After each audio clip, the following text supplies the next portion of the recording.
ప్రారంభించాడు. అప్పుడు అమ్మ నీవు కుమారుని కంటావు అంటే చాలా ఏం చేసినాడు తెలుసా? నవ్విందంట. నవ్వొచ్చింది ఆమె. ఎవరన్నా నవ్వుతారయ్యా?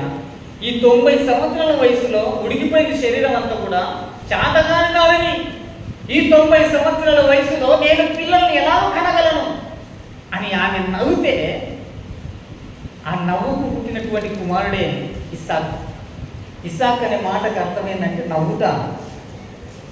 ఆ నవ్వుటాన్ని ఎందుకు పేరెట్టిందంటే తల్లి ఆ సమయంలో నవ్వింది కాబట్టి ఆ పేరును ఇస్సాకు పెట్టవలసి వచ్చింది. దేవుడు ఇస్సాకుని ఎలా ఇచ్చాడు తెలుసా? వాగ్దానం చేత ఇచ్చాడు.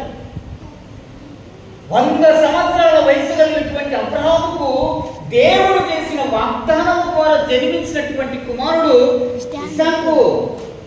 దేవుని యొక్క వాగ్దానం చేత పుట్టినటువంటి కుమారుడిని దేవుడు ఎన్నడూ కూడా విడిచిపెట్టాడు.